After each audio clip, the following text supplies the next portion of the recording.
Është mrekullia për të cilën flasin të gjithë, por askush nuk e shpjegon dot.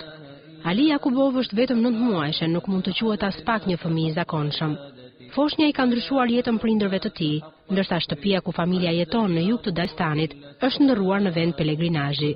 Çdo ditë aty mbërrin deri në 2000 besimtar musliman që duan të shohin çudinë e madhe. Vargje të Kuranit shfaqen në lëkurën e foshnjës, e më pas zhduken sërish.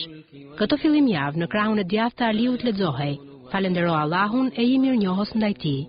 Kur mbërritën gazetarë, nga fjalia kishte mbetur vetëm një fjalë. Shkrimet ngjasojnë me shenja apo nishane të mëdhenj ngjyrë roz, siç e tregojnë dhe fotografitë. Prindërit rrëfejnë se fillimisht menduan mos bëhej fjalë për ndonjë irritim, por mjekët nuk dinin ta shpjegonin si fenomen. Shkronjat shfaqen në pjesë të ndryshme të trupit e përpara këtij fenomeni, fëmijës i rritet temperatura deri në 40 gradë Celsius. Si për ta thelluar edhe më shumë misterin, specialistët thonë se foshnja lindi me sëmundje ishemike të zemrës e paralizë cerebrale, ndërsa tani është krejtësisht i shëndetshëm.